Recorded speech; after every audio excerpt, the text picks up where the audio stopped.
నమస్కారం. సైరా శక్తికి స్వాగతం. వారాహి అమ్మవారి నవరాత్రులు రేపటి నుంచి ప్రారంభం కాబోతున్నాయి. అయితే దేవాలయాల్లో అమ్మవారి నవరాత్రులను ఏ విధంగా నిర్వహిస్తారు? అలాగే ఒకవేళ మనం ఇంట్లో గనక అమ్మవారికి పూజించాలంటే ఈ 9 రోజులు ఏ విధంగా పూజించాలనేది గురుగారిని అడిగి తెలుసుకుందాం. నమస్కారం గురుగారు. నమస్కారం అండి. జ్ఞానానందమయం దేవం నిర్మలం స్ఫటికాకృతిం ఆధారం సర్వ విద్యానాం హయగ్రీవం ఉపాస్మహే. మన ప్రాచీన సంప్రదాయాలు కొన్ని ఇప్పటికీ కూడా నిలిచి ఉన్నాయి. అంటే వేదం ఏం చెప్తుంది అంటే, వేదం తెలుసుకోమని చెప్తుంది. అంటే ఎలా బతకాలి, ఎందుకు బతకాలి అనేది వేదం చెప్తూ ఉంటుంది. ఆ వేదం కొన్నిటిని నిర్దేశించి వీటిలో వెళ్ళండి అని చెప్తుంది.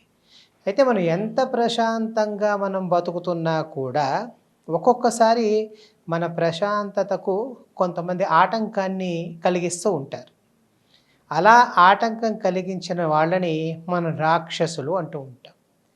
అయితే కృతయుగంలో ఇలాంటి రాక్షసుల్లో ఒకడు హిరణ్యాక్షుడు భూమినంతా కూడా ఉండగా చుట్టేసి ఈ సౌర కుటుంబంలో ఎక్కడో అందకుండా దాచాడు. తద్వారా ప్రాణకోటంతా కూడా క్లేశపడింది. అప్పుడు క్లేశ సంహర్తిగా వరాహస్వామి వచ్చి భూమిని ఉద్ధరించాడు అని చెప్పి మనకి వేదం చెప్తూ ఉంది. ఈ వరాహి లేదా వారాహి అనే రూపము వరాహస్వామి యొక్క స్త్రీ రూపమే.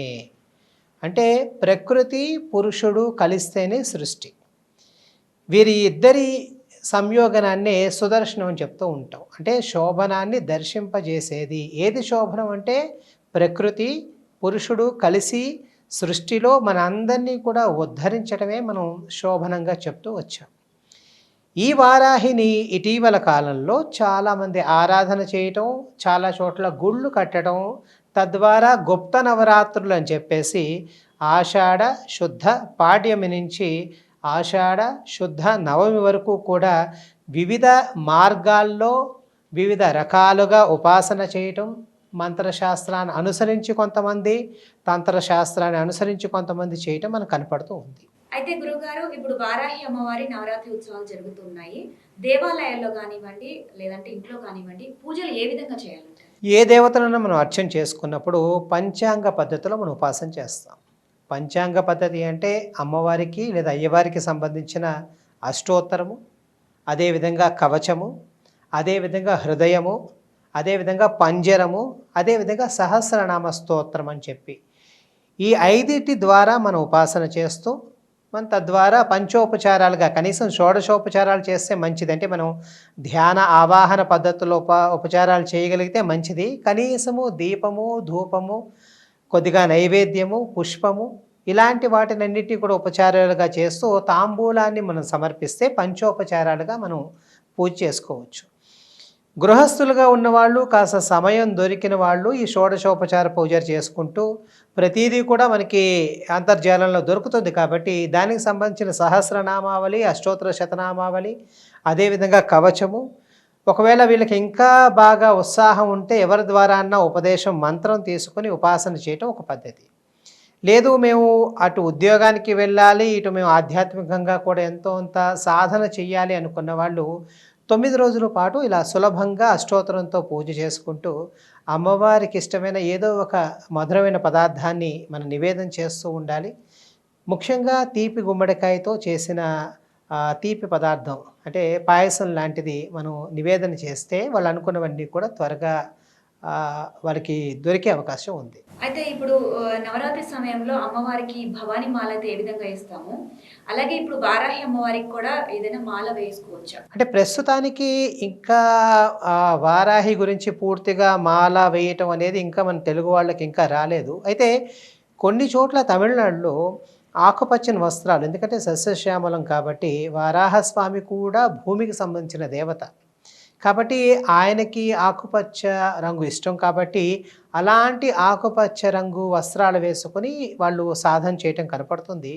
అదేవిధంగా అమ్మవారు వచ్చి అంటే భూమికి సంబంధించిందే గంధం కూడా మనకి శ్రీ సూక్తంలో చెప్తారు గంధద్వారాం దురాదర్శాం అని చెప్తారన్నమాట. ఆ విధంగా గంధం రంగు బట్టలు వేసుకున్న మనకి శ్రీశైలం భక్తులు వేసుకుంటారు చూడండి. అలాంటి గంధం రంగు బట్టలు వేసుకొని 9 రోజులు నిష్టగా ఉంటూ కనీసం వీలును బట్టి ఒక పూటే ఆహారాన్ని తీసుకుంటూ సాయంత్రం పూట పళ్ళు కానీ పాలు కానీ తీసుకుంటూ వీలైతే పాదరక్షణ లేకుండా ఈ వరాహి నవరాత్రులు చేస్తే లక్ష్మీప్రదంగా అవుతాయి. మహాలక్ష్మి యొక్క కృప చేత వాళ్ళు అనుకున్నవన్నీ కూడా సాధించగలుగుతారు.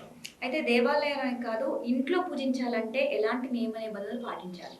ఇంట్లో పూజ చేయాలనుకున్నప్పుడు 2 రకాలుగా చేయొచ్చండి. ఒకటేమో కుంభాన్ని పెట్టుకొని పూర్ణ కలశాన్ని అంటే వీళ్ళకి వీలవుతుంది ఇంట్లో అనుకుంటే కుంభాన్ని పూర్ణ కలశాన్ని పెట్టుకొని ఆవాహన చేయొచ్చు. విగ్రహం దొరికితే విగ్రహం ప్రకారం కూడా ఆవాహన చేయొచ్చు. ఒకవేళ వారాహి విగ్రహం దొరకకపోతే వరాహస్వామి విగ్రహంలో ఆయన కూడా ఆవిడ రూపమే కాబట్టి ఆయన రూపాన్ని కూడా ధ్యానం చేస్తూ ఆ విధంగా వీళ్ళు చక్కగా ఉపాసన చేయొచ్చు. లేదు మాకు ఇంట్లో కలశం కొంతమందికి ఇంట్లో అలవాటు ఉండదు, కొంతమంది ఇంట్లో పెట్టుకోరు. అలాంటి వాళ్ళు చక్కగా పటాన్ని పెట్టుకొని చక్కగా దీపాన్ని వెలిగించుకొని ధూపాన్ని చక్కగా సమర్పించి మంచి సాంబ్రాణి ధూపాన్ని వేస్తూ చక్కగా మంచి మంచి పుష్పాలు, ముఖ్యంగా పసుపు రంగు పుష్పాలు వేస్తే అమ్మవారికి చాలా ఇష్టం కాబట్టి చక్కగా పసుపు రంగు పుష్పాలన్నీ కూడా సమర్పిస్తూ, ఒకవేళ మాకు పుష్పాలు దొరకవు అనుకుంటే పసుపు కొమ్ములతో మాల చేసి దాన్ని కూడా అమ్మవారి పటానికి వేసి చక్కగా ఇంట్లో చాలా సులభంగా మీరు పూజ చేసుకున్న మంచి ఫలితం ఉంటుంది. అయితే గురుగారు, మనం దుర్గామాత అమ్మవారి నవరాత్రులు చేస్తూ ఉంటాము. ఈ నవరాత్రుల్లో కూడా ఈ వారాహి అమ్మవారు ఒక రోజు ఏదో ప్రత్యేకత ఉందంటారు. అంటే మనకి దుర్గా నవరాత్రులు, శరన్నవరాత్రులు వచ్చినప్పుడు కానీ, వసంత నవరాత్రులు వచ్చినప్పుడు కానీ కొన్ని రకాల ప్రాంతాల్లో శైలపుత్రి అలాగ చేస్తూ ఉంటారు. కొన్ని చోట్ల మాత్రం మనం మహాలక్ష్మి, మహాసరస్వతి ఇలా రూపాలు వస్తూ ఉంటాయి. వారాహి రూపం ప్రత్యేకంగా రాదు. అయితే వారాహికి సంబంధించి ఒక 5 రకాల వారాహి రూపాలు మనకు కనపడుతూ ఉన్నాయి. ఇంకా అనేక రకాల రూపాలు ఉన్నాయి. ధూమ్ర వారాహి అని, కిరాత వారాహి అని, స్వప్న వారాహి అని, మత్స్య వారాహి అని, కృత్య వారాహి అని ఇలా రకరకాల రూపాలు మనకి కనపడుతూ ఉన్నాయి. తంత్రశాస్త్రంలో చాలా రకాల రూపాలు ఉంటాయి. అంటే మన 64 యోగిళ్ళు అంటూ ఉంటారు. అలాగా ప్రతి దేవతని కూడా మనం 64 రకాలుగా మనం విభజన చేసుకోవచ్చు. అంటే ఇదంతా ఏంటంటే డైమెన్షన్స్ మాట. మనం 3D 4D అంటూ ఉంటాం కదా, అలాంటి డైమెన్షన్స్ మాట. ఏ రూపాలుగా మీరు ఆవాహన చేసినా కూడా అష్టోత్తరం ఒకటే ఉంటుంది. ఒకవేళ అది అష్టోత్తరం మాకు రాలేదండి, మాకు దొరకలేదు అనుకుంటే మీరు లక్ష్మీ అష్టోత్తరం ప్రకృతి నమః వికృతి నమః ఉంటుంది. అది చేసినా కూడా మీకు అలాంటి ఫలితమే ఉంటుంది. లేదు మాకు చాలా ఉత్సాహం ఉందంటే రోజుకొక అలంకారంగా, అంటే ఈరోజు ధూమ్రవారాహి కింద అలంకారం చేయటం. ధూమ్రవారాహి అంటే ఎక్కువ సాంబ్రాణి ధూపాన్ని వేయటం.